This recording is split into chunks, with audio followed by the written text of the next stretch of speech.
ನಮ್ಮ ನೆನಪಿನ ಶಕ್ತಿ ಹೆಚ್ಚಿಸುವ 3 ವಿಶಿಷ್ಟ ಗಿಡಮೂಲಿಕೆಗಳ ಬಗ್ಗೆ ಹೇಳ್ತೀವಿ ಈ ಸ್ಟೋರಿ ನೋಡಿ.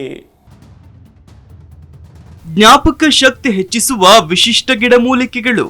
ನಾವು ಸೇವಿಸುವ ಆಹಾರಗಳು ಜ್ಞಾಪಕ ಶಕ್ತಿಯ ಮೇಲೆ ಮಹತ್ವದ ಪರಿಣಾಮ ಬೀರುತ್ತವೆ ಎಂತದೆ ಅಧ್ಯಯನ. ಗಿಡಮೂಲಿಕೆಗಳನ್ನ ಅವುಗಳ ಔಷಧೀಯ ಗುಣಗಳಿಗಾಗಿ ಬಳಸುವ ಈ ನಮ್ಮ ಪ್ರಾಚೀನ ಅಭ್ಯಾಸವು ಮೆದುಳಿನ ಕಾರ್ಯ ಮತ್ತು ಸ್ಮರಣೆಯನ್ನು ಹೆಚ್ಚಿಸಲು ನೈಸರ್ಗಿಕ ಪರಿಹಾರಗಳನ್ನು ನೀಡುತ್ತದೆ. ಮೆದುಳಿನ ಆರೋಗ್ಯ ಮತ್ತು ಸ್ಮರಣೆಯನ್ನು ಹೆಚ್ಚಿಸಿಕೊಳ್ಳುವುದು ಅನೇಕರಿಗೆ ಜೀವನದ ಆದ್ಯತೆಗಳಲ್ಲೊಂದು. ವಿಶೇಷವಾಗಿ ನಮಗೆ ಇಂದಿನ ಜಗತ್ತಿನಲ್ಲಿ ಅರಿವಿನ ಕಾರ್ಯಕ್ಷಮತೆ ಮುಖ್ಯವಾಗಿದೆ. ಅದರಲ್ಲೂ ವಿದ್ಯಾರ್ಥಿಗಳಿಗೆ ಜ್ಞಾಪಕ ಶಕ್ತಿ ಅತ್ಯವಶ್ಯಕ. ಯಾಕಂದ್ರೆ ಅವರು ಪರೀಕ್ಷೆ ಬರೆದು ತಮ್ಮ ಜೀವನವನ್ನ ರೂಪಿಸಿಕೊಳ್ಳೋದಿರುತ್ತೆ. ನಾವು ಸೇವಿಸುವ ಆಹಾರಗಳು ಜ್ಞಾಪಕ ಶಕ್ತಿಯ ಮೇಲೆ ಮಹತ್ವದ ಪರಿಣಾಮ ಬೀರುತ್ತವೆ ಎನ್ನುತ್ತದೆ ಅಧ್ಯಯನ. ಗಿಡಮೂಲಿಕೆಗಳನ್ನು ಅವುಗಳ ಔಷಧೀಯ ಗುಣಗಳಿಗಾಗಿ ಬಳಸುವ ಈ ನಮ್ಮ ಪ್ರಾಚೀನ ಅಭ್ಯಾಸವು ಮೆದುಳಿನ ಕಾರ್ಯ ಮತ್ತು ಸ್ಮರಣೆಯನ್ನು ಹೆಚ್ಚಿಸಲು ನೈಸರ್ಗಿಕ ಪರಿಹಾರಗಳನ್ನು ನೀಡುತ್ತದೆ. ವೈಜ್ಞಾನಿಕ ಅಧ್ಯಯನಗಳಲ್ಲಿ ಫಲಿತಾಂಶಗಳನ್ನು ತೋರಿಸಿದ ಅಂಥ ಗಿಡಮೂಲಿಕೆಗಳ ಬಗ್ಗೆಯೇ ತಿಳಿದುಕೊಳ್ಳೋಣ. ಸುಧಾರಿತ ಮಾನಸಿಕ ತೀಕ್ಷ್ಣತೆ ಮತ್ತು ಅರಿವಿನ ಯೋಗಕ್ಷೇಮಕ್ಕಾಗಿ ಕೆಲವು ಗಿಡಮೂಲಿಕೆಗಳನ್ನು ನಮ್ಮ ದೈನಂದಿನ ಜೀವನದಲ್ಲಿ ಬಳಸಿ ನಿರೀಕ್ಷಿತ ಫಲಿತಾಂಶಗಳನ್ನು ಪಡೆಯಬಹುದಾಗಿದೆ. ಅಂಥವುಗಳಲ್ಲಿ ಪ್ರಮುಖವಾದದ್ದು ಬ್ರಾಹ್ಮಿ. ಬ್ರಾಹ್ಮಿಯು ಆಯುರ್ವೇದ ಔಷಧದಲ್ಲಿ ಶತಮಾನಗಳಿಂದಲೂ ಶಕ್ತಿಯುತವಾದ ಮೆದುಳಿನ ಟಾನಿಕ್ ಅಂತಲೇ ಹೆಸರುವಾಸಿ. ಈ ಮೂಲಿಕೆಯು ಸ್ಮರಣೆಯನ್ನು ಹೆಚ್ಚಿಸಲು, ಆತಂಕವನ್ನು ಕಡಿಮೆ ಮಾಡಲು ಮತ್ತು ಒಟ್ಟಾರೆ ಅರಿವಿನ ಕಾರ್ಯವನ್ನು ಸುಧಾರಿಸಲು ಹೆಸರುವಾಸಿಯಾಗಿದೆ. Journal of alternative and complementary medicine ನಲ್ಲಿ ಇದರ ಬಗ್ಗೆ ಪ್ರಕಟವಾದ ಅಧ್ಯಯನವು ನಿಯಮಿತವಾಗಿ ಬ್ರಾಹ್ಮಿಯನ್ನು ತೆಗೆದುಕೊಂಡು ಈ ಪ್ರಯೋಗದಲ್ಲಿ ಭಾಗವಹಿಸಿದವರು ಜ್ಞಾಪನೆಯ ಕಾರ್ಯಕ್ಷಮತೆ ಮತ್ತು ಅರಿವಿನ ಪ್ರಕ್ರಿಯೆಯಲ್ಲಿ ಗಮನಾರ್ಹ ಸುಧಾರಣೆಗಳನ್ನು ತೋರಿಸಿದ್ದಾರೆ. ಈ ಮೂಲಿಕೆಯು ಬಾಕೋಸೈಡ್ಸ್ ಎಂಬ ಸಂಯುಕ್ತಗಳನ್ನು ಹೊಂದಿದೆ. ಇದು ಹಾನಿಗೊಳಗಾದ ನರಕೋಶಗಳನ್ನು ಸರಿಪಡಿಸಲು ಮತ್ತು ನರಗಳ ಪ್ರಚೋದನೆಯ ಪ್ರಸರಣವನ್ನು ಸುಧಾರಿಸುತ್ತೆ ಅಂತ ತಿಳಿಯಲಾಗಿದೆ.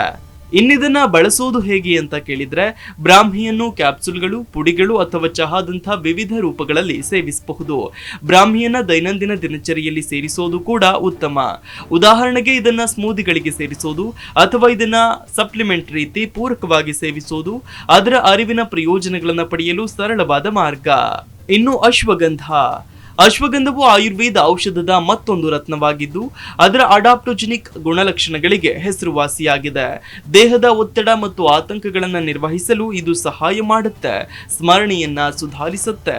ಹಾಗಿದ್ರೆ ಇದನ್ನ ಬಳಸೋದು ಹೇಗೆ ಅಂತ ಕೇಳಿದ್ರೆ, ಅಶ್ವಗಂಧವನ್ನ ಪುಡಿ ರೂಪದಲ್ಲಿ ತೆಗೆದುಕೊಳ್ಳಬಹುದು. ಸಾಮಾನ್ಯವಾಗಿ ಹಾಲು ಅಥವಾ ಜೇನುತುಪ್ಪದೊಂದಿಗೆ ಬೆರೆಸಿ ಅಥವಾ ಕ್ಯಾಪ್ಸುಲ್ ಆಗಿಯೂ ಕೂಡ ಮಾರುಕಟ್ಟೆಯಲ್ಲಿ ಇದು ಲಭ್ಯ ಇದೆ.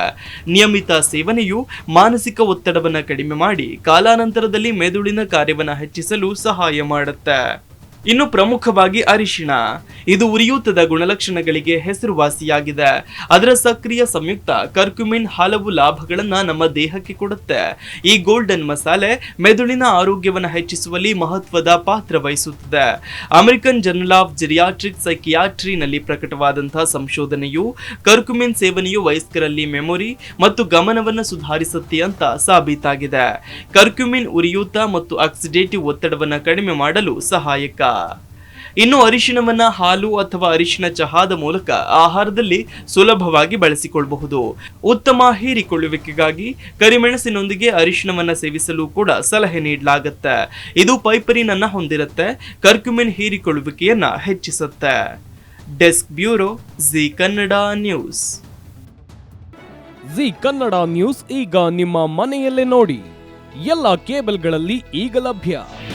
ನಿಮ್ಮ ನೆಚ್ಚಿನ ಜಿ ಕನ್ನಡ ನ್ಯೂಸ್ ಈಗ ಸನ್ ಡೈರೆಕ್ಟ್ ನಲ್ಲಿ number 292, Tata Play number 1664, Jio TV number 1334, NXT digital number 30, in cable number 30, city networks 51, U digital number 162, GTPL number 17, Rockline telecommunications number 42, Shri Basaveshwara cable number 168, rural cable network 60, Vinayaka digital 57, Abhishek cable 821, city channel 53, Siddeshwara cable network 57, ವಿ4 digital infotech 628, Surya digital networks 53, Gajanan digital number 836, Malnad infotech private limited number